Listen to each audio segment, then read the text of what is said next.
field. They're not beneficial. So what are Washington and London being guided by in authorizing these criminal shells? They clearly don't have any shred of decency left. They didn't have any indeed when they razed towns to the ground in Yugoslavia, Libya, Iraq, Syria, and Afghanistan. So I suppose why should they have a shred of decency now when they're conducting this proxy war against Russia in Ukraine to the last Ukrainian? The fact that the US is backing the Kiev regime has been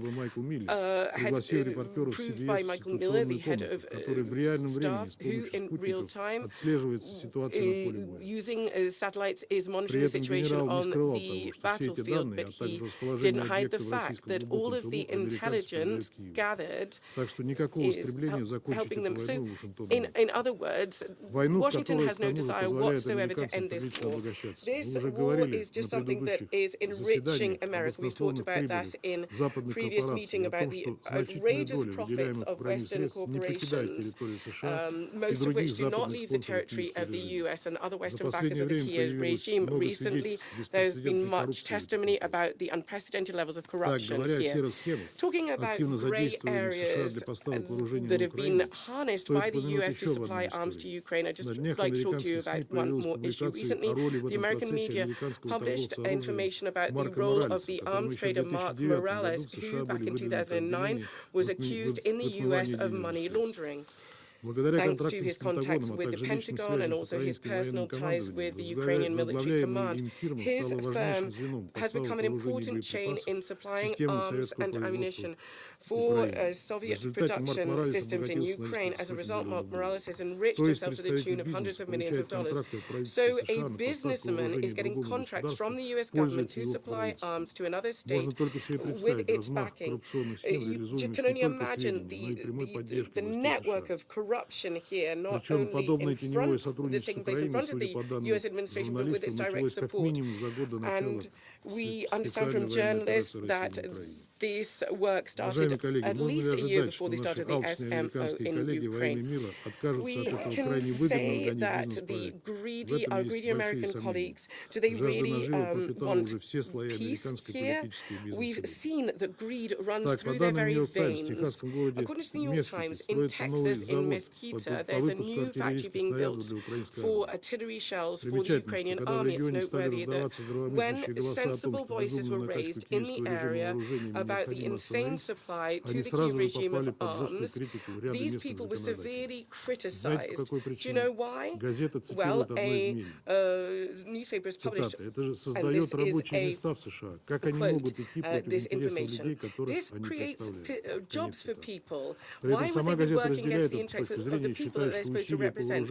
And this newspaper actually supports this opinion, saying efforts to arm Ukraine and Kyiv's insatiable appetite for weapons and ammunition, it has prompted a defense production bonanza in the US. In this situation, this is not the ugly heart of the American position to support Ukraine, earning money based on pain and suffering of others. Ukraine itself is continuing its totalitarian dictatorship. However, the current Kyiv authorities are basing its policy on Nazi ideology and hoisting people up to the level of Hitler. We're looking at horrific corruption and astonishing volumes of financial and material assistance being provided by the West despite this. One of the worst manifestations of this is the way the Kyiv regime treats its own people. It is harming people who reject military service, and the way that they use Ukrainian refugees as pawns. According to OCHA from February last year, or rather the UNHCR, 2,852 people, 1,000 people rather, left Ukraine and went to Russia. If you add to them the 3 million inhabitants of Donbass who left after the civil war that was started in 2014 by the Kiev regime, then our country has the right to say that it is one of the main hosts for Ukrainian refugees. Despite the lofty statements about assistance for Ukrainian refugees, there are no guarantees for their safety. They're not protected. The most vulnerable category of people are women and children. They are subject to abuse and exploitation. These terrible factors are things that cannot be hidden. Ukrainians are also subject to trafficking in human beings. We've seen that there's a black market and in trading of organs as well. So there is the transplant of anatomical material of persons. There is a law on this, and there has to be authorization from the living donor or from their relatives. But really the worst thing is what's happening to children. Children have, or the parents did not agree for their children's organs to be donated after their death. For example, there was a hospital, a military hospital, and this was occurring there. And private clinics are engaged in this as well. There is another law on organ trafficking as well. This is actively being used by criminals to trade in organs on the dark net, but not just that. In 2023, on the Ukrainian-Slovak border, a person who was apparently working for an NGO was arrested, but he was engaged in trafficking Ukrainian children abroad, including through organ transfers.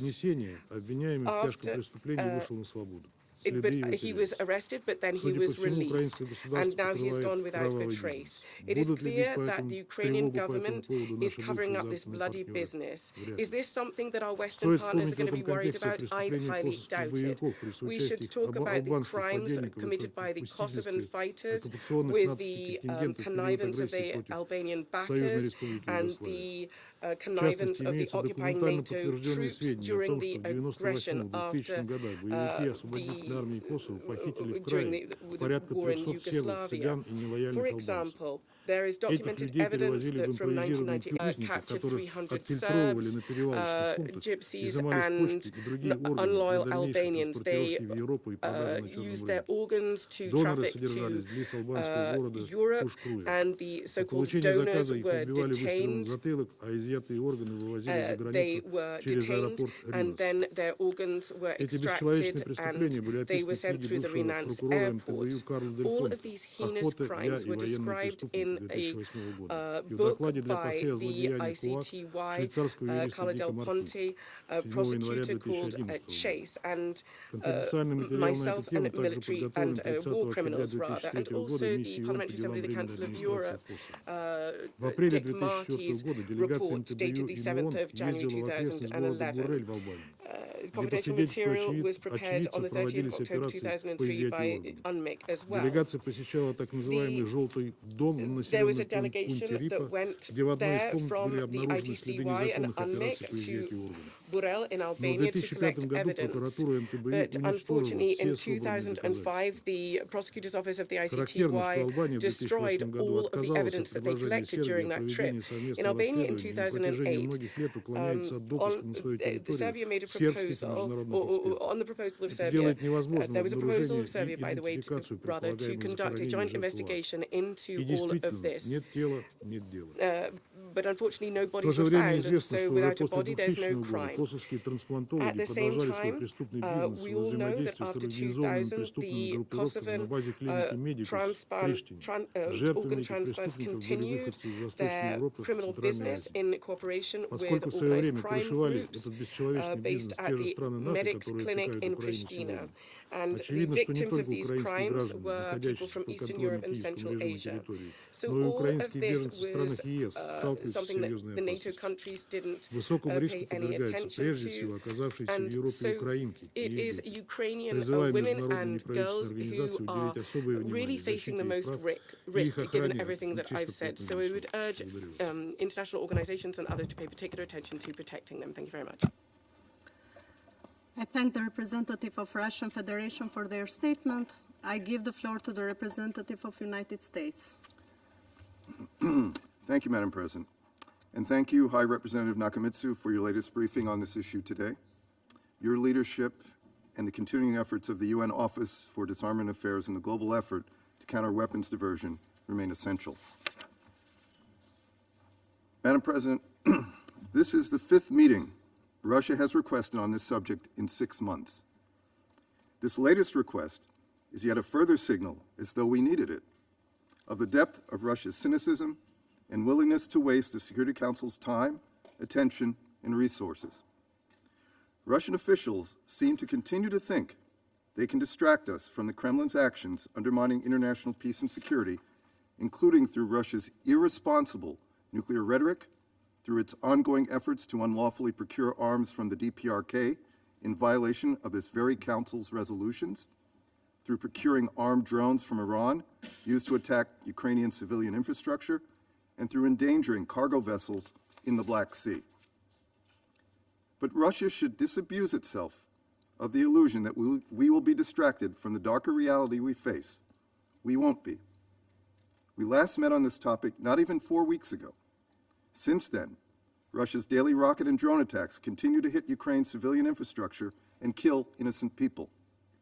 Just recently, on September 6, a Russian missile tore through the Ukrainian city of Konstantinivka, killing 17 people. Russia's illegal invasion of Ukraine is the true and undeniable cause aggravating the crisis and undermining efforts to find a peaceful solution.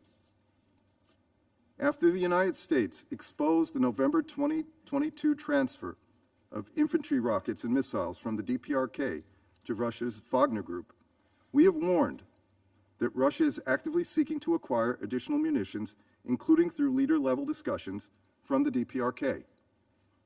Security Council resolutions prohibit all UN member states from procuring arms or related materiel from the DPRK. By continuing this relationship, Russia would receive significant quantities and multiple types of munitions for the Russian military to use against Ukraine. These potential deals could also include the provision of raw materials that would assist Russia's defense industrial base. In tandem, any revenue the DPRK receives from such transfers could be channeled by Pyongyang to further develop its unlawful weapons of mass destruction and ballistic missile programs. We will continue to identify, expose, and counter Russia's attempts to acquire military equipment from the DPRK or any other state that is prepared to support Russia's war against Ukraine. We urge the DPRK to cease its efforts to transfer arms to Russia. We also urge all member states to remind Russia of its Security Council obligations, remind Russia that any transfer of arms between the two countries would violate UN arms embargo on the DPRK that Russia itself has voted to adopt. Unfortunately, as we know, this is not the only time Russia has violated a Security Council resolution to procure arms. There is extensive documentation of Russia receiving hundreds of unmanned aerial vehicles from Iran for use against Ukraine, including recently downgraded information provided by the U.S. Defense Intelligence Agency and shared with this Council. Such transfers are violations of Security Council Resolution 2231, and we know these weapons have been used in attacks on Ukraine's civilian infrastructure. The United States, along with other member states, have called on the Secretary General to authorize an investigation into these serious violations of Resolution 2231. We are still waiting for a substantive response to this request. Moreover, Russia has refused to allow the examination of evidence of Iranian transfers of these unmanned aerial vehicles and has instead worked to actively prevent an investigation by the Secretariat. These acts only further demonstrate Russia's continued attempts to undermine the credibility of this Council.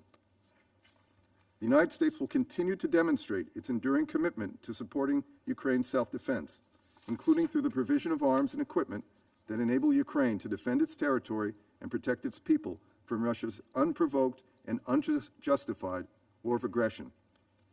And let me be clear, this support for Ukraine is being carried out responsibly by helping Ukraine and neighboring states account for and safeguard arms and ammunition during transfer, in storage, and when deployed, strengthening border management and security in Ukraine and neighboring states, and building the capacity of relevant government agencies to deter, detect, and interdict illicit trafficking of certain weapons. We are taking concrete steps to address threats posed by the potential diversion of weapons. In fact, as we work closely with Ukraine and other partners to ensure our military assistance is properly safeguarded and used appropriately by Ukraine in its self-defense, Russia remains at this stage the only known vector of diversion of advanced conventional weapons. If Russia were concerned about reducing conflict and mitigating potential illicit weapons diversion, it would choose to end the war it started and withdraw its forces rather than escalate with nuclear rhetoric, barrages of missiles, human rights abuses and war crimes, crimes against humanity, and violation of various UN Security Council resolutions and the UN Charter. We once again renew our calls for Russia to end its war and to do so immediately. Madam President, just a few points on cluster munitions. With regard to cluster munitions, let me be clear. When used appropriately against military targets, cluster munitions are an effective battleground tool for the defeat of dismounted infantry, including the entrenched positions, and against lightly armored mobile forces, which reflects the situation on the ground in Ukraine. The cluster munitions that the United States is providing Ukraine are tested and designed to maximize effect, limit rates of failure. In contrast, since the start of the full-scale war in Ukraine, Russia has employed high failure rate cluster munitions across the country. Thank you, Madam President. I thank the representative of the United States. I give the floor to the representative of France. Madame la Présidente, je remercie la haute représentante pour son exposé. Une fois de plus, en demandant la tenue d'une réunion sur les livraisons d'armes occidentales à l'Ukraine, la Russie voudrait faire porter à d'autres la responsabilité d'une guerre illégale qu'elle a elle-même déclenchée. Nul n'est dupe de cette tentative de désinformation. Rappelons-le, c'est la Russie qui a entrepris une guerre d'agression contraire aux principes de la Charte des Nations Unies. C'est la Russie qui a décidé de porter atteinte à l'intégrité territoriale et à la souveraineté de l'Ukraine. It was Russia that Cette decided to violate agression the et territorial la integrity and tentative sovereignty illégale d'annexion of de Ukraine. territoires This ukrainiens par la aggression Russie ont and the été illegal condamnées attempt par l'Assemblée to générale à annex une très Ukrainian large territories majorité. by Russia was condemned Rappelons by the aussi General qu'il ne Assembly tient by a qu'à la large Russie majority. de Let mettre us fin à cette guerre recall that it sans préjudice is à sa only up to propre Russia to put sécurité. an end to this Il war lui suffirait de without cesser son any agression et de damage to retirer its ses own troupes du security. territoire It would be ukrainien, enough for it comme l'a to demandé end its la Cour internationale aggression de and justice withdraw dès its le troops 16 from mars Ukrainian 2022. territory as demanded by the International La Court of Russie Justice dénonce le starting on the soutien 16th militaire of March of apporté par les pays 2022. occidentaux à Russia l'Ukraine, has un État denounced the qu'elle military agresse. support provided by the Cependant, Western countries to pour soutenir sa guerre Ukraine, d'agression, a la state that Russie it se has procure assaulted. des drones de However, combat to auprès de l'Iran, maintain its war of aggression, ainsi Russia que des has missiles et des procured munitions auprès de la Corée du Nord. combat drones Ce from faisant, Iran as well as la missiles Russie and munitions viole from les North Korea. By résolutions doing this, et les Russia has sanctions violated que ce Conseil resolutions a and adoptées sanctions that this à Council l'unanimité. adopted unanimously. Depuis le déclenchement de cette guerre Since par la the Russie, start of la this France a war fait le choix, avec ses by partenaires, Russia, de soutenir France l'Ukraine has dans l'exercice de son chosen, droit together with its à la partners, to support légitime Ukraine in défense, exercising its conformément right à to legitimate l'article defense in 51 conformity with de la Article Charte des Nations 51 of Unies. the United Nations Nous Charter. fournissons à l'Ukraine de We façon have légale provided to des matériels Ukraine qui renforcent son appareil de legally défense. Nous avons equipment that notamment strengthens transféré à its l'Ukraine des defense capacités capacity. de We've défense in particular antiaérienne transferred to qui Ukraine l'aident à se air défendre defense face aux capacities that help it defend itself from indiscriminate strikes conducted by Russia against its civilian infrastructure. This military assistance has a sole goal, by allowing Ukrainians to defend themselves, to make it possible to have credible negotiations when Ukraine will decide to do so.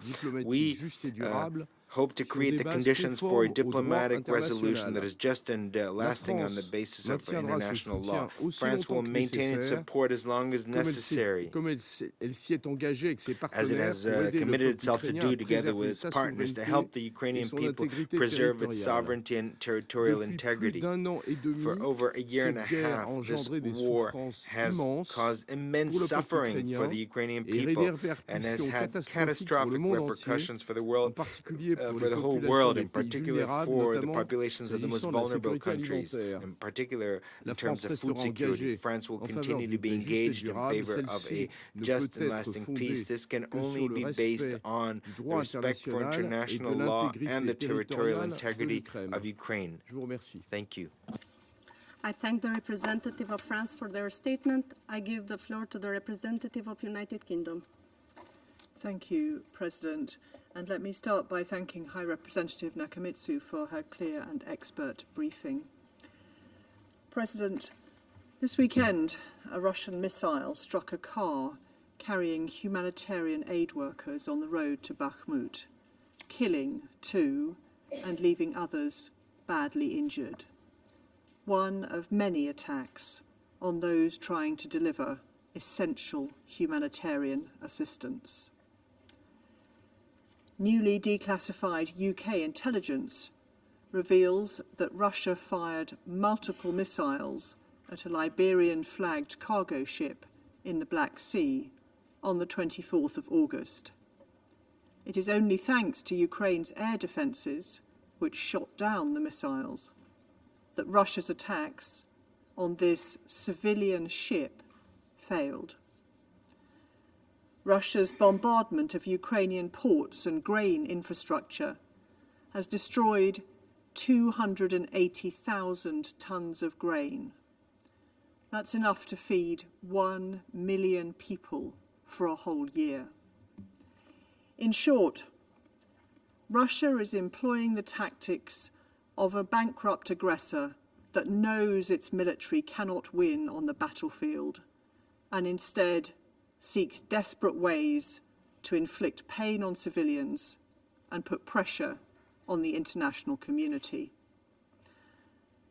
So let's call this meeting out for the farce that it is. Russia is once again misusing this council in an attempt to obfuscate its responsibility for atrocities in Ukraine. Russia has convened this council at the same time as North Korea's leader, Kim Jong Un, crosses the DPRK-Russia border for a meeting with President Putin. There is incontrovertible evidence that Russia is negotiating potential deals for significant quantities and multiple types of munitions from the DPRK to be used against Ukraine. This epitomizes the bare-faced hypocrisy that has come to characterize Russia's conduct on the international stage. And in pursuit of these weapons, Russia will violate Security Council resolutions, including resolutions that Russia itself voted for. President, Ukraine and the whole international community wants a just and sustainable peace in line with the UN Charter, as G20 leaders reiterated over the weekend. But the only peace that is just, lasting, and compatible with the UN Charter is one that sees the full withdrawal of all Russian forces. Until then, we will continue to ensure that Ukraine has the support it needs to exercise its right to self-defense in line with international law and the UN Charter. We are proud to support Ukraine. Thank you, Madam President. I thank the representative of the United Kingdom for their statement. I give the floor to the representative of Gabon. Merci Madame la Présidente. Thank Je you, remercie la sous-secrétaire générale Madam President. Izumi I want to thank Nakamitsu Undersecretary General pour son Izumi exposé Nakamitsu édifiant. for her Et j'ai écouté avec edifying attention briefing, l'exposé de and I Monsieur listened very Samueli. carefully to the statement Madame la of Mr. Présidente, Samueli. La Madam préoccupation qui President, nous réunit ce matin se the fait récurrente dans l'agenda du Conseil de issue sécurité. that brings us together today is a Les recurrent one livraisons on the d'armes agenda of continuent de the prendre de Security l'ampleur Council. et de nouvelles Arms alliances delivery militaires continue sont to annoncées, increase, and new amplifiant military alliances ainsi have been les risques announced, d'escalade de which violence amplifies dans une the guerre risk of an qui a déjà escalation fait of de violence milliers de in a war victimes that has civiles already innocentes caused et un nombre thousands of innocent incalculable de civilian destructions victims and an d'infrastructures civiles incalculable essentielles. amount of destruction of Nous sommes critical civilian profondément infrastructure. préoccupés par We l'intensification are des hostilités, deeply alors que de nombreuses voix à concerned travers by le monde the increase in appellent à la désescalade, hostilities. à la cessation des combats Numerous et à voices around the world privilégier have called for le dialogue en de-escalation, vue a d'une cessation of solution combat, and durable au conflit. to Il va focus de on a soi constructive dialogue que to find a peaceful plus solution d'armes and lasting aux one to the belligérants conflict. It équivaut à plus de goes morts et without de saying that destruction more weapons et sans doute lead plus more de death risques and de more prolifération destruction, and et without a doubt d'insécurité a greater risk à of moyen terme dans proliferation and l'ensemble de la insecurity région in the et medium au-delà. term for the whole region Madame and la Présidente, beyond.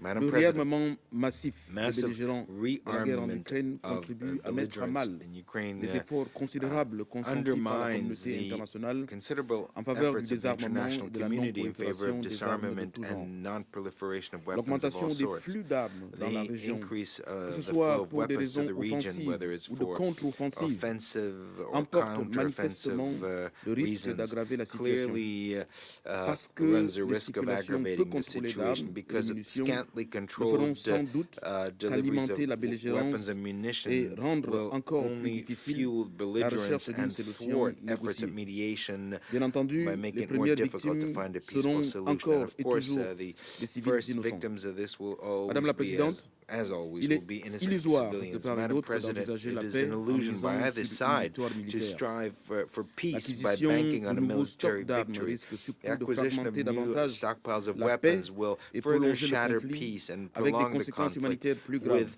the most serious Je saisis humanitarian cette occasion consequences. pour I'd like to take souligner this et rappeler opportunity notre to engagement underscore commun and recall qui our common constitue engagement, l'esprit même de la Charte which des Nations Unies, epitomizes the à very savoir spirit of the de UN protéger Charter, les that peuples du is, monde to du fléau de la protect the guerre. people of the En le world from disant, the scourge of je war. réitère By l'opposition de mon stating this, pays I à la guerre. reiterate the opposition of Nous my demeurons country to war. convaincus que le We moyen continue le to plus be convinced efficace that the most de limiter la effective way circulation to des armes limit the est de mettre circulation of fin weapons is à to la put guerre. an end to the war. Faire durer ce To conflit, c'est continue condamner this la région conflict à is to une condemn the insécurité de longue durée. region to Les a belligérants long-term doivent redoubler insecurity. d'efforts The pour belligerents prévenir must des step risques up their de efforts to détournement des prevent the armes risk classiques of diversion en of utilisant les conventional weapons instruments by using et mécanismes régionaux et regional internationaux instruments existants, and notamment mechanisms and le international TCA ones that et exist, in l'instrument particular the international Arms de Trade Treaty traçage.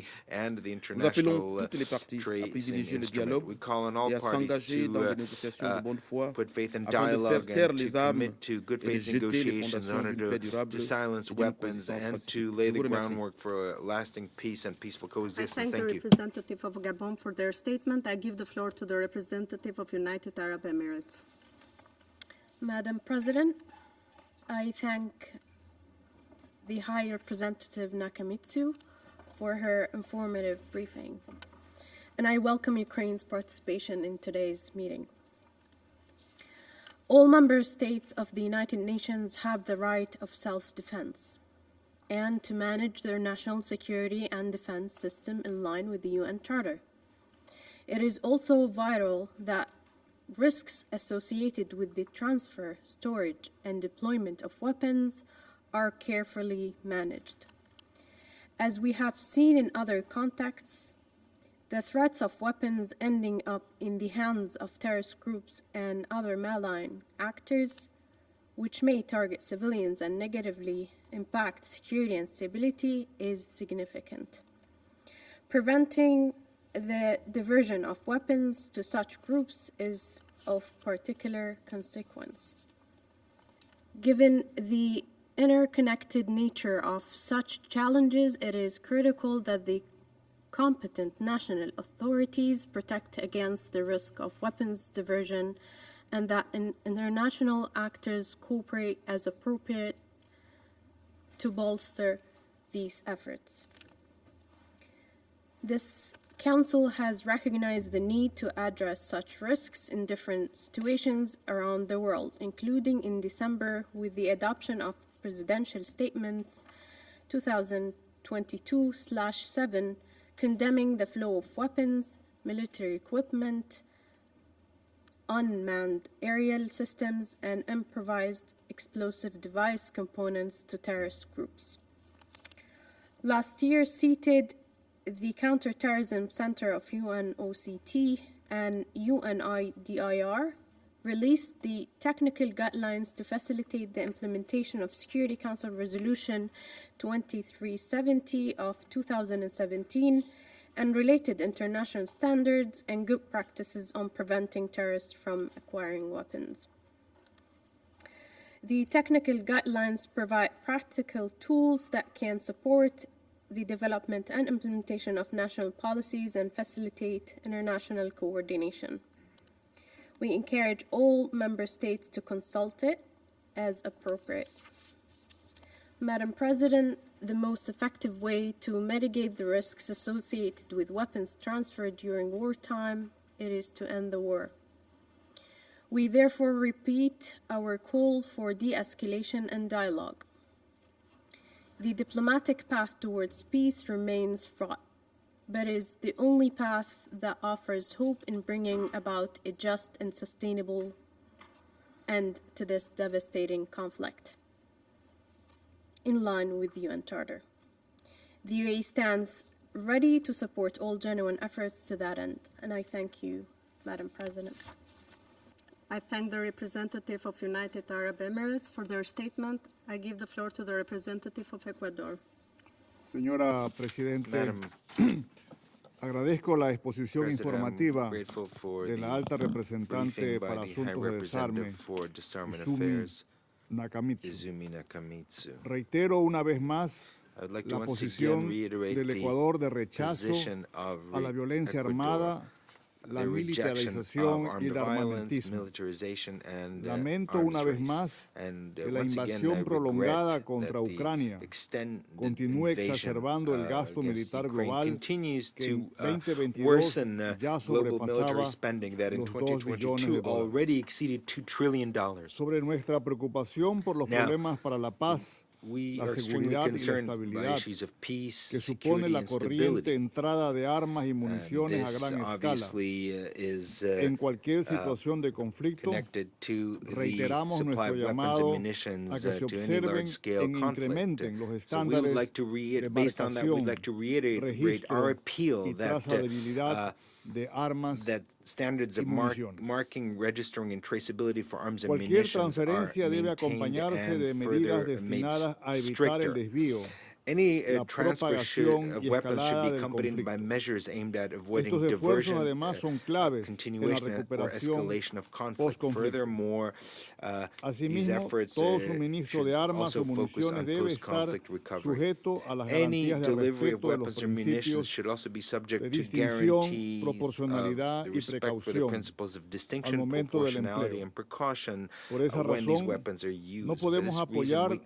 cannot transferencia ni support el uso neither the transfer de or the municiones use de of racimo. cluster munitions.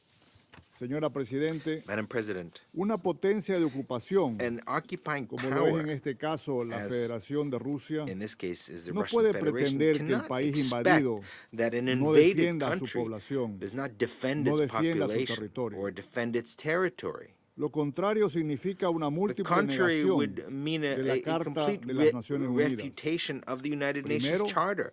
del artículo The first 2.4, paragraph of Article que cito, 2.4 los miembros of the de la Charter, and I organización quote, en sus members of relaciones this internacionales organization in their international se abstendrán de recurrir a la relations will amenaza o refrain al uso from de la resorting fuerza to the threat or contra the la use of integridad force territorial against o la the territorial independencia integrity política or the de political cualquier Estado, independence of any o en state, cualquier forma or incompatible con in los any propósitos form that is de las incompatible Naciones with Unidas. the purposes Segundo, of the United Nations. del The artículo second 51, por el cual ninguna disposición de la Carta menoscaba el derecho inmanente de legítima defensa, individual o colectiva, en caso de ataque armado contra un miembro de las Naciones Unidas.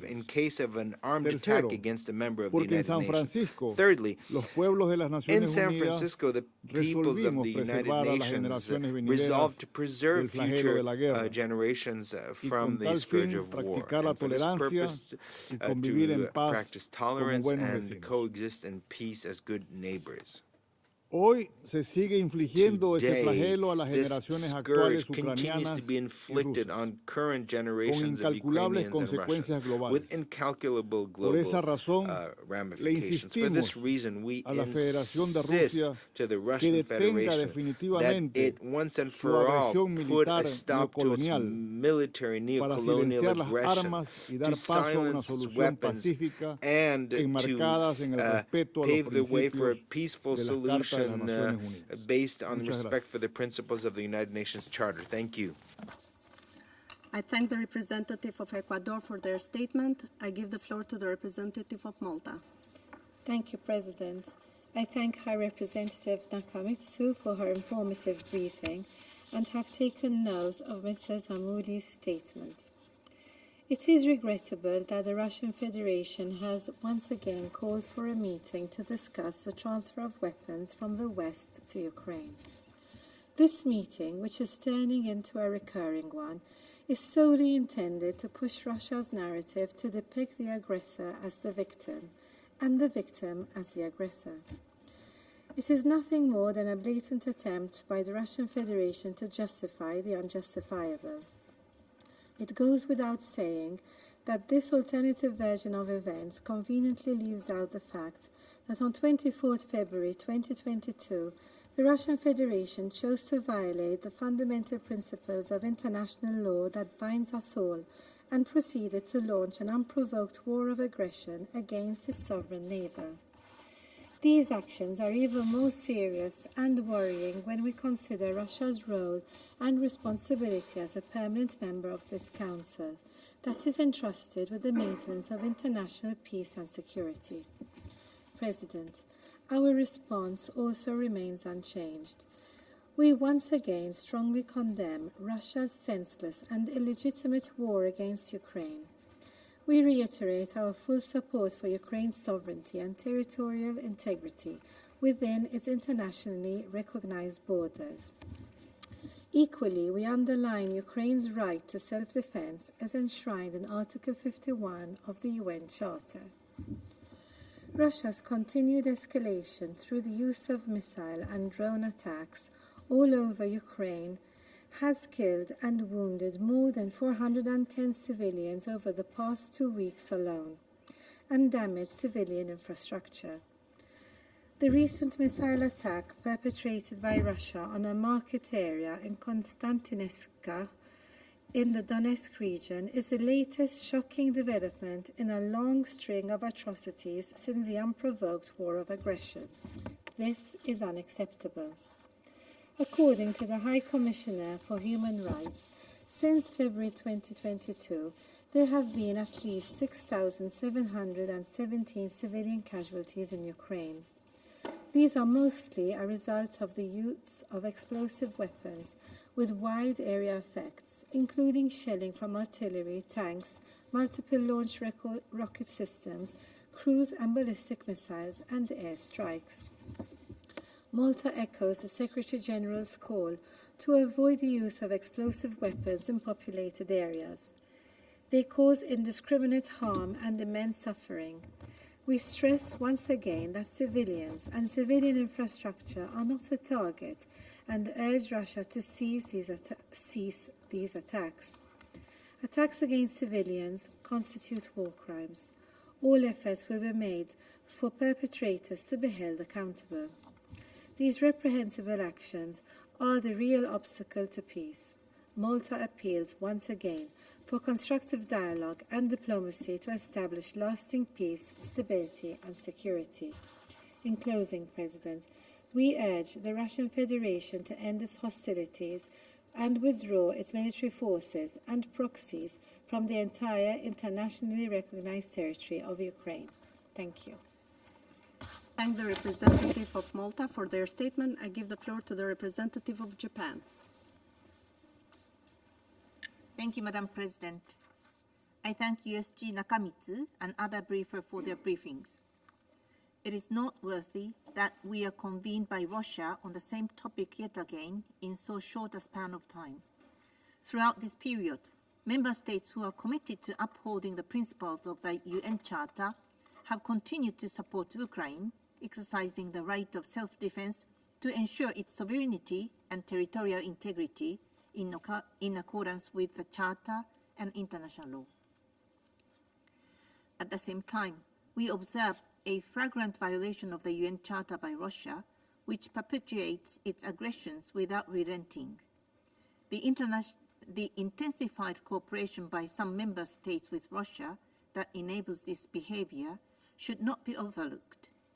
We must not lose sight of the overall picture. It is also troubling that Russia's attempts to repeatedly convene the Security Council on Ukraine just for reciprocating are squandering the Council's valuable resources. Russia should use its rich diplomatic experience and influence to foster peace and stability rather than undermining it. The path forward is unequivocal. Russia should withdraw all its troops and military equipment from Ukraine and focus its diplomatic prowess on genuine constructive efforts that uphold international law and principles enshrined in the UN Charter. I thank you. Thank the representative of Japan for their statement. I give the floor to the representative of Ghana. I thank you, Madam President. At the outset, I wish to thank USG Nakamitsu for her informative briefing. I also thank the civil society briefer, Mr. Samueli, for sharing his views. Madam President, Ghana continues to be deeply concerned about the sustained aggression of the Russian Federation against Ukraine and its implication for international peace and security. We reiterate the continuing commitment of Ghana to the sovereignty, political independence, and territorial integrity of Ukraine within its internationally recognized borders, and reaffirm Ukraine's inherent right to self-defense afforded by the rules of international law and the Charter of the United Nations. As the Council addresses once more the subject of the supply of weapons to Ukraine, our view is that there is no alternative to winning the peace in Ukraine. We continue to be minded by the growing numbers of civilian casualties and the risk associated and the risk occasioned to international peace and security by the proliferation of arms. Nothing is normal about the prevailing security and humanitarian situations in Ukraine, as ordinary and innocent citizens continue to pay the price of the war with their lives and livelihood. We reiterate our calls on all sides to endeavor to uphold the obligations imposed by international humanitarian law for the protection of civilian lives during war and the preservation of life-supporting infrastructure. We also re-emphasize the necessity for strict compliance by all concerned states with their obligations under the Arms Trade Treaty and other international agreements to safeguard against the diversion or illicit transfer of conventional weapons to unintended recipients. Madam President, Ghana believes strongly in seeking an immediate end to the intensifying military contestation, and we believe that this must occupy the attention of the Council and the international community, while efforts are also made to facilitate constructive dialogue between the warring parties.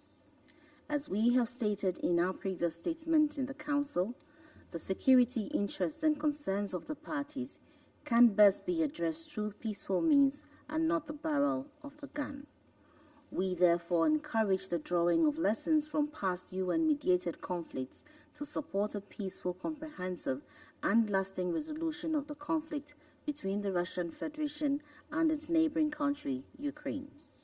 In closing, we call once more on the Russian Federation to immediately and unconditionally withdraw its troops from the internationally recognized borders of Ukraine to accord with the rules of international law and the core values of the Charter of the United Nations. I thank you. I thank the representative of Ghana for their statement. I give the floor to the representative of Brazil. Thank you, Madam Chair. I thank USG Nakamitsu and Mr. Samueli for their briefings, and I welcome the representative of Ukraine to this meeting. Our position has not changed since our previous meeting on this issue last month. Brazil fully recognizes and upholds the right of all states to self-defense under Article 51 of the UN Charter. Without prejudice to such right, we believe that the increasing flow of weapons to any conflict will not help its solution and bring lasting peace. In particular, the introduction of increasingly more destructive weapons feeds the spiral of armament and makes peace even more elusive, with consequences well beyond the battlefield. An additional factor of instability brought by the transfer of weapons and ammunition to conflict zones is the constant risk of diversion to non-state actors, including criminals and terrorist groups. Brazil urges all member states to adhere to the Arms Trade Treaty and other instruments to prevent diversion. Madam President, all states must abide by the responsibility under international humanitarian law. We reiterate our call for all parties to honor and respect international humanitarian law and the fundamental principles distinguishing combatants from civilians. There should be no acceptable collateral damage when the stakes are the well-being of civilians. We strongly urge the parties to prevent harm to residential areas, energy and transport infrastructure, and port facilities. Nuclear civil installations are of particular concern and should be carefully protected against any harm. The only truly effective manner to protect civilians and vital infrastructure and economic activity is to end the war. Only a political solution that takes into account the purposes and principles of the UN Charter and the legitimate security concerns of all parties will bring lasting peace. Brazil renews once again its call for the de-escalation of hostilities and for the establishment of negotiations, either directly or through the other peaceful means described in Article 33 of the UN Charter, which have brought justice and lasting solutions to so many other conflicts. Thank you. I thank the representative of Brazil for their statement. I give the floor to the representative of Switzerland. Madame la Présidente, je remercie la haute représentante pour les affaires de désarmament, Madame Izumi Nakamitsu, pour son intervention, et j'ai également pris note des remarques de Monsieur Samuel. Alors que plus de 500 jours se sont écoulés depuis le début de l'agression militaire russe contre l'Ukraine, les souffrances et les dégâts infligés ne font que s'aggraver.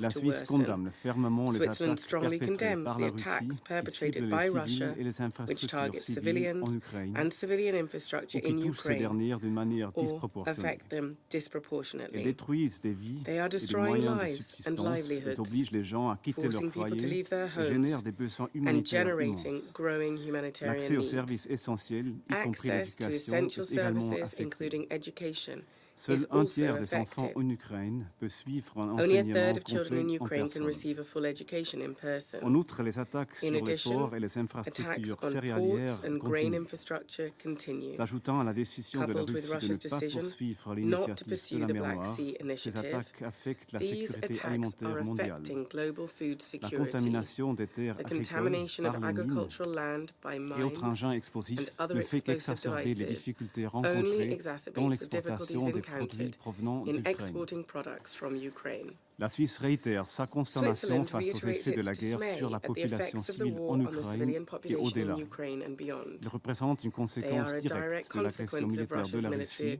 au mépris flagrant de la souveraineté et de l'intégrité territoriale de l'Ukraine et en violation de la Charte des Nations Unies. Nous rejetons toute tentative de justifier cet acte ou de détourner la responsabilité de ses conséquences. Nous réitérons notre appel à la Russie à entamer immédiatement une désescalade de la situation, à cesser toutes les opérations de combat et à retirer sans délai ses troupes du territoire ukrainien.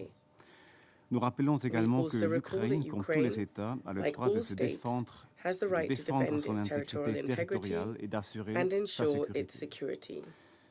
Le droit international humanitaire doit être strictement respecté. Les parties au conflit ont l'obligation de veiller constamment dans la conduite des opérations militaires, à épargner la population et les infrastructures civiles.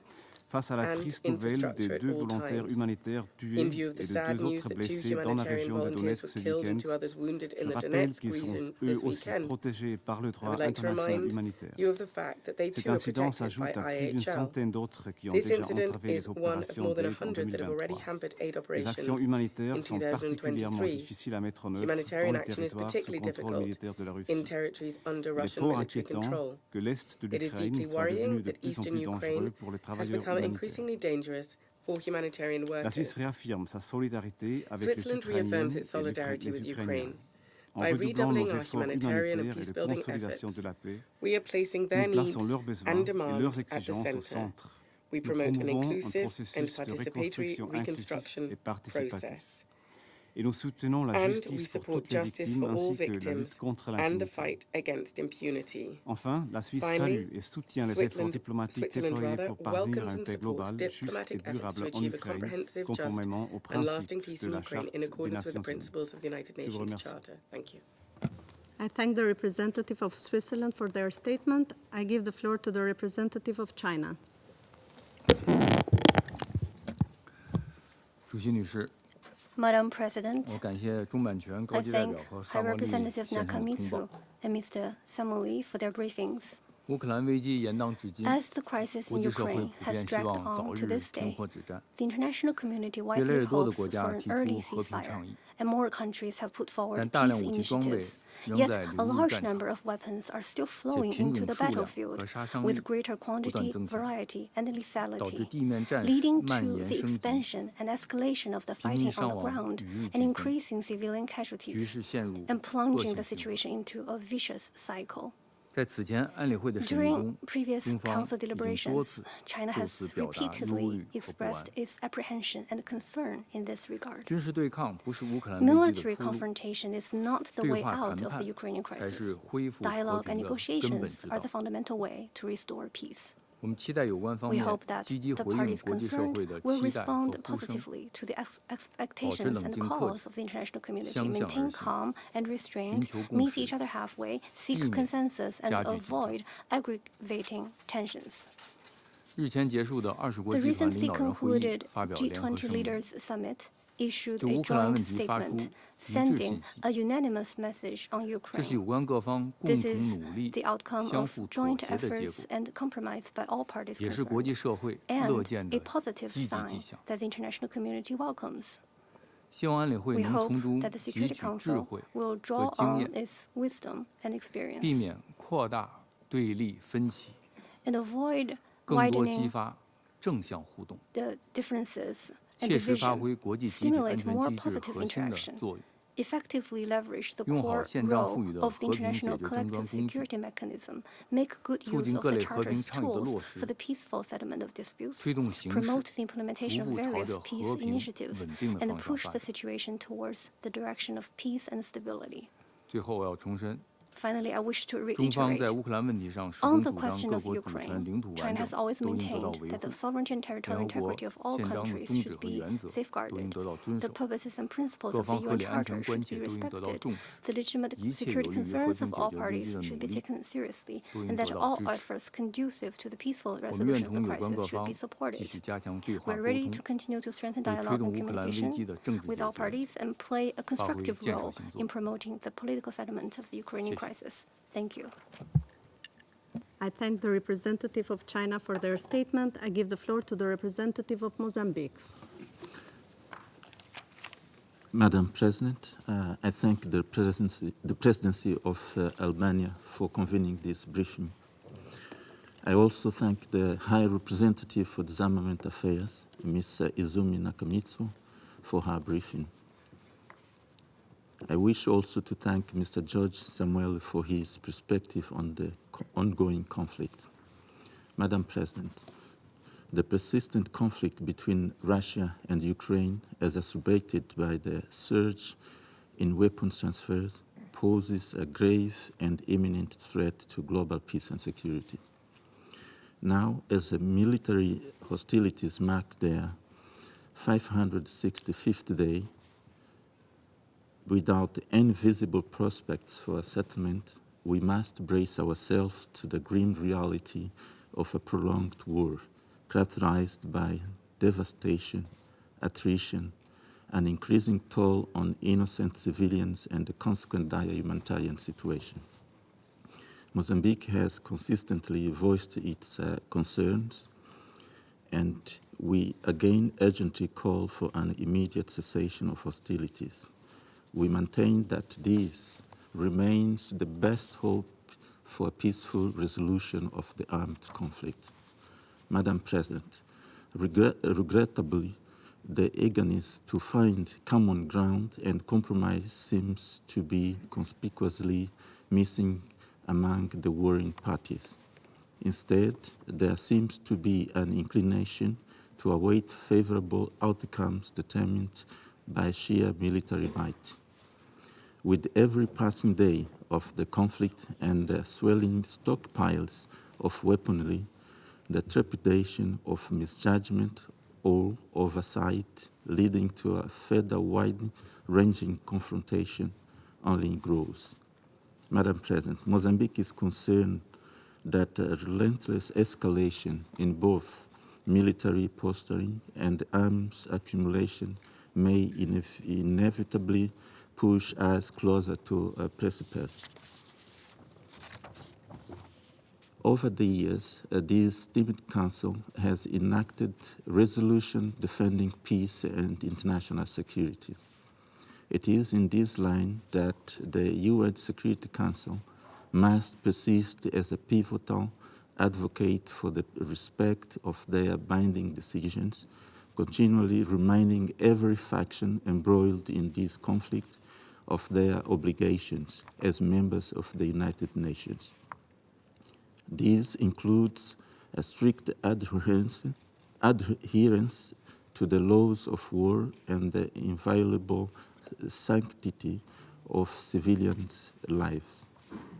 As we approach the zenith of our annual UN multilateral calendar, Mozambique once again emphatically calls for a renewed commitment to diplomacy, the immediate cessation of hostilities, and a swift return to face-to-face negotiations between the involved parties. I thank you, Madam President.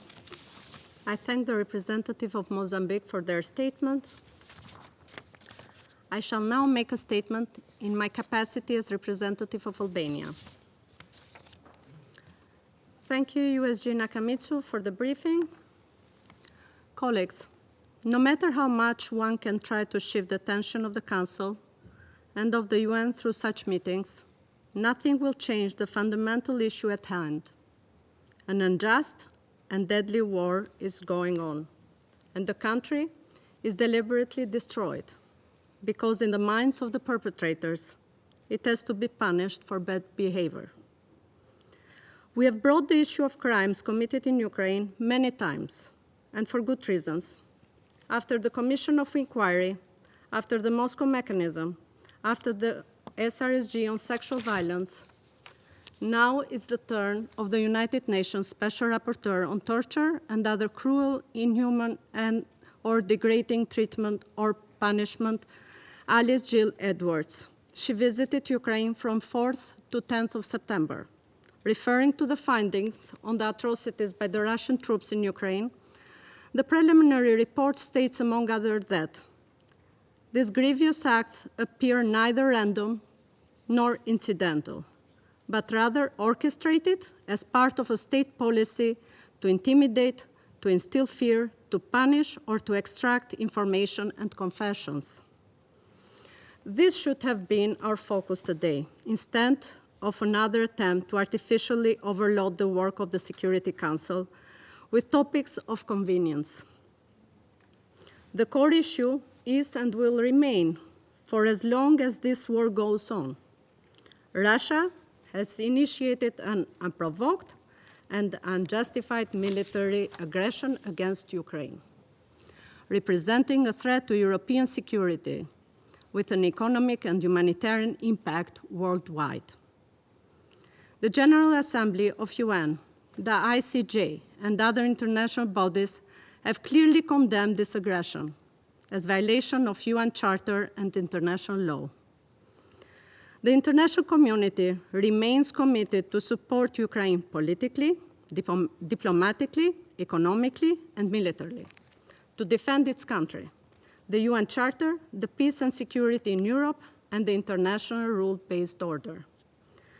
Article 51 of the UN Charter is a clear legal basis for individual states to offer whatever assistance to a country exercising its inherent right to self-defense, in defense of its sovereignty and territorial integrity.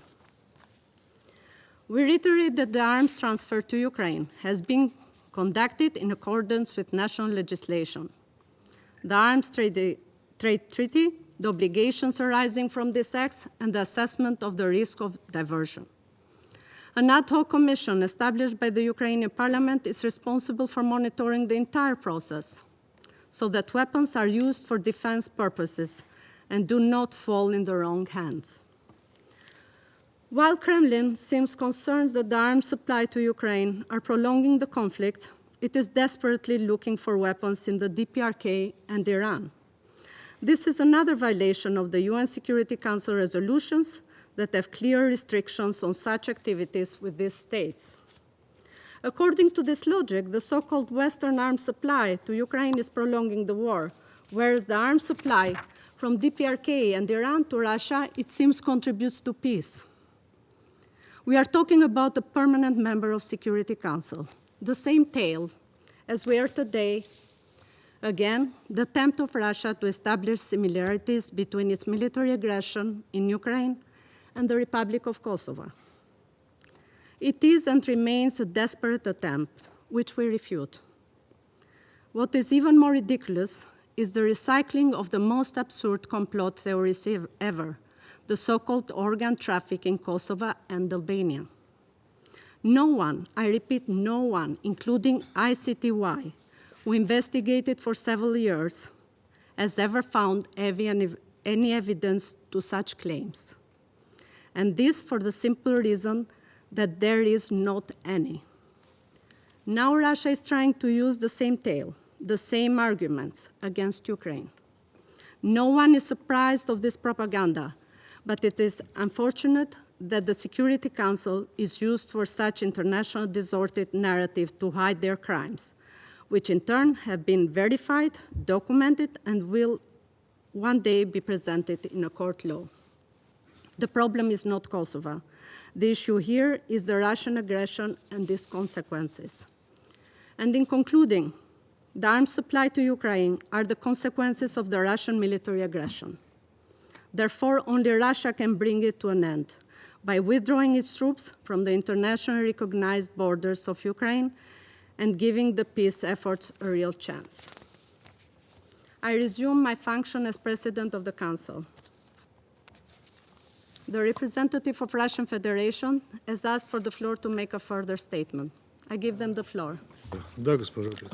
Yes, Madam President. First, I want to say that today we didn't hear anything new in response to our specific ideas about deliveries of Western weapons to Ukraine, which is not at all in line with international commitments, as you mentioned. We have stated about the numerous violations of a whole range of international treaties on arms trade that characterizes the deliveries of this weapon. I'm not going to mention them now, but I can provide them if necessary, and we will mention them again. On the substance, what I can say to our Western partners, the fact that we don't really have anything to say is that we don't really see a line of European or other delegations who put their names on the speaking list on this meeting in Ukraine, unlike the meetings which you convene, where we hear an endless litany of basically statements copied by other European delegations, copying what you said. However, I would like to answer your last comment, Madam President, which you made in your capacity as representative of Albania. When you, in spite of the facts, and in spite of the fact that we have tried to protect the Kosovo bandits and murderers, I just wanted to quote today a video testimony from a judge from the city of Peć near Mitroha and from the Supreme Court of Serbia, and a lawyer, and who's currently chairman of the Center for Restoration of International Law, Mr. Petronovic. So and I quote what he said. Victims of transplants were mostly policemen, soldiers from the the nation of Yugoslavia, and later on even Albanian citizens who cooperated with the Kosovo Liberation Army, and civilians. Foreign investigators speak of hundreds of victims. Data about persons who disappeared without a trace has confirmed that the number of victims exceeded 1,000. This criminal activity reached a particularly intensive scale from 1998 to 2008. 2000, sorry. From 1998 to 2000. During NATO's aggression against Yugoslavia from March of 1998 until June of 1999, the number of crimes was relatively low. After the introduction of NATO forces to the territory of Kosovo, the number of abductions increased significantly. This took place in the following manner. The victims were abducted on the territory of Kosovo and were then sent to places where they underwent a medical analysis. Then victims were transported to Albania to special camps where they were operated on and organs were extracted. On the territory of Albania, there was more than 10 such camps.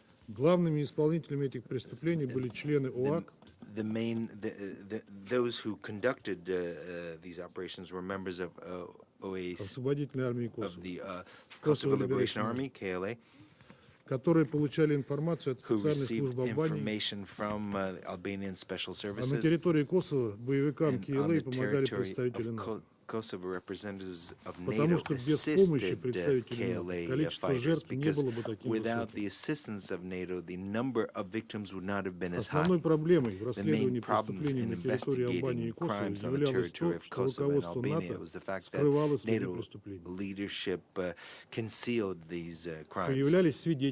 There were witnesses who saw the crimes with their own eyes, who were ready to offer testimony to investigators, matters. Но как только But информация о них as soon становилась as известной, information эти about them свидетели became исчезали. known, these witnesses disappeared. Среди них были водители, Among которые them, there перевозили were жертв из Косово на drivers территорию Албании, who и transported охранники лагерей. victims from Albania to Kosovo, and bodyguards Перевозили жертв из Косово на территорию from Албании, Kosovo и to Albania, охранники лагерей. and those who guards at camps. Имеется подтверждение, что There are больницы, в которых confirmations проводились that операции по изъятию hospitals органов, получали соответствующую информацию. where organ harvesting operations took place received this kind Одна of из таких information. больниц One of находится в these Тиране. hospitals is in Tirana. Одна располагалась даже на One судне, пришвартованном was у берегов even Албании. located on board a ship that was В зависимости от того, какой орган near the coast изымался of для Albania. трансплантации, Depending on what kind выбиралось of organ was местоположение. extracted, Это зависело от того, сколько требовалось времени the для location was поддержания chosen. This жизнеспособности извлеченного depended органа. on the amount of time that was necessary to maintain С the учетом расстояния relevant от места organ изъятия до места его пересадки. alive and until it was В transported to зависимости its от финансового состояния destination, клиента, а в depending основном on это были, the естественно, financial состоятельные люди из conditions of the Западной client, and Европы, obviously the buyers were изъятые wealthy органы people. достигали стоимости The более $1 миллиона. organs thus harvested sometimes were sold for as much as $1 million, Более $1 миллиона. over $1 million. Комментарий, конец цитаты. Комментарий, как говорится, излишне.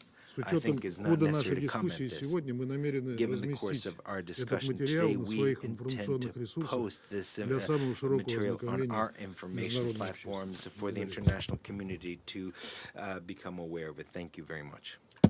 I thank the representative of Russian Federation for their statement. I shall now make a further statement in my capacity as the representative of Albania.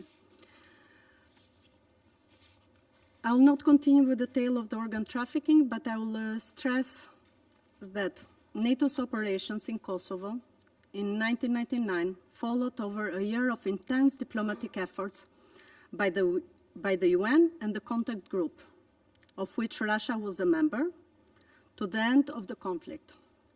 The UN Security Council repeatedly branded the ethnic cleansing in Kosovo and the mounting number of refugees as a threat to international peace and security. NATO's mission helped to end large-scale and sustained violations of human rights and the killings of civilians. KFOR, NATO's ongoing peacekeeping mission in Kosovo, has a UN Security Council mandate and is supported by both Kosovo and Serbia. I'll conclude here. I resume my function as President of the Council. I now give the floor to the representative of Ukraine.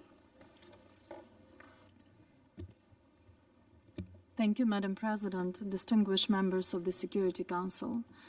I would also like to thank Under-Secretary General Nakamitsu for her comprehensive briefing that has again proved to the groundlessness of the Russian allegations. I also recognize the representative of Kremlin's regime in the permanent seat of the Soviet Union. What a pathetic, tiresome performance that this delegation arranges regularly in this chamber to persuade the Security Council that it is wrong to help state under Russian terrorist attack to survive, and blaming whomever in its own crimes. It would not have been such a mockery of Security Council's mandate if this delegation had attended yesterday an event organized in ECOSOC chamber nearby, the screening of the film 20 Days in Mariupol. The film made by journalists trapped in the besieged city of Mariupol at the very beginning of invasion, horrendous scenes of once prosperous, peaceful city that was turned in the blink of an eye into complete ruins. The tragedy of Mariupol is probably one of the most powerful examples of what fate Russian strategists assigned for Ukraine: seizure, destruction, and extermination. Everywhere in residential buildings, maternity hospitals, theaters, streets. The most crucial prerequisites for this strategy to be implemented were the overwhelming advantage in weapons and the absence of will of Ukrainians to resist. While Russia still benefits from the former, although to a lesser extent than it was at the initial period of the full-fledged war, the latter has not been the case from the very beginning. Ukrainian courage and bravery in the face of the existential threat to our statehood and our nation has been underpinned with utmost solidarity from across the globe. It has contributed to our resilience in defending what any UN member state is supposed to defend: people, sovereignty, independence, territorial integrity, our future. It is not only about weapons, although weapons remain a critical prerequisite for deterring the aggressor state and making it get out from the territory of another country. Ukraine reiterates its gratitude to our friends and partners who in practical terms support us in exercising our inherent right to self-defense under the Article 51 of the UN Charter. I would like to reiterate that until the Security Council remains immobilized in its attempts to punish the evil, let us and the responsible nations complete this task, including by supplying necessary weapons and thus strengthening the defensive capabilities of the state fighting against aggression. Along with weapon supplies, the international solidarity is also about moral support, clear statements, humanitarian assistance, fair reporting from the ground. Finally, it is about people from across the globe coming as volunteers to help the affected civilians to cope with the scourge of war. Unfortunately, these noble people are also among the targets of the Russian army. Just yesterday, near the city of Chasiv Yar in Donetsk region, Russian terrorists attacked with an anti-tank missile system a vehicle of a volunteer team who delivered humanitarian aid to local residents. A male volunteer from Canada and a female volunteer from Spain were killed on the spot. 2 others, citizens of Germany and Sweden, were wounded. This attack by Russia has again testified that the war against Ukraine is too close to everyone in the world who truly values human life and who believes it is the common moral duty of humanity to stop terror and defeat evil. It is not the only deadly strike by Russia that day. On Monday only, Russia also shelled the cities of Kryvyi Rih and Nikopol in Dnipropetrovsk region, Ochakiv in Mykolaiv region, Kherson and nearby villages in Kherson region, Polohi district in Zaporizhzhia region, Pokrovsk, Bakhmut and Volnovakha districts in Donetsk region, villages in Kharkiv, Chernihiv and Sumy region. Madam President, Moscow tries to actively militarize its industry. It continues to strike the port and grain infrastructure of Ukraine. It does not conceal the plans to repeat this winter missile terror against the Ukrainian energy infrastructure. Finally, it appears that Moscow is attempting to seek foreign sources to replenish its military arsenals. We closely follow the current contacts between Russia and North Korea, which may focus, as reported, on the supply of North Korean weapons and munitions to Russia for the purpose of intensifying its war against Ukraine. We underline that if this is the case, this will constitute another grave violation by Russia of the Security Council decisions, as it has already happened with the supplies of military UAVs to Russia by Iran. Such a purchase from North Korea would violate the respective provisions of the UN Security Council Resolution 1718, which require member states to prohibit the procurement of arms and related material from the DPRK, as well as any items that would enhance the operational capabilities of armed forces of another member state outside the DPRK. We encourage the Security Council to closely monitor this issue and take necessary steps to protect its own decisions if the violations of sanctioned regimes are confirmed. Meanwhile, Ukraine will continue to deoccupy its sovereign territory. We will do it at a pace that allows to save as many lives of our soldiers as possible. Following the defeat of Russia and the end of the war, the demilitarization and denuclearization of Russia should take place by definition. It will prevent the threat of the repetition of aggression, thus laying a solid foundation for comprehensive, just, and lasting peace in line with the UN Charter principles. Thank you. I thank the representative of Ukraine for their statement. There are no more names inscribed on the list of the speakers. The meeting is adjourned.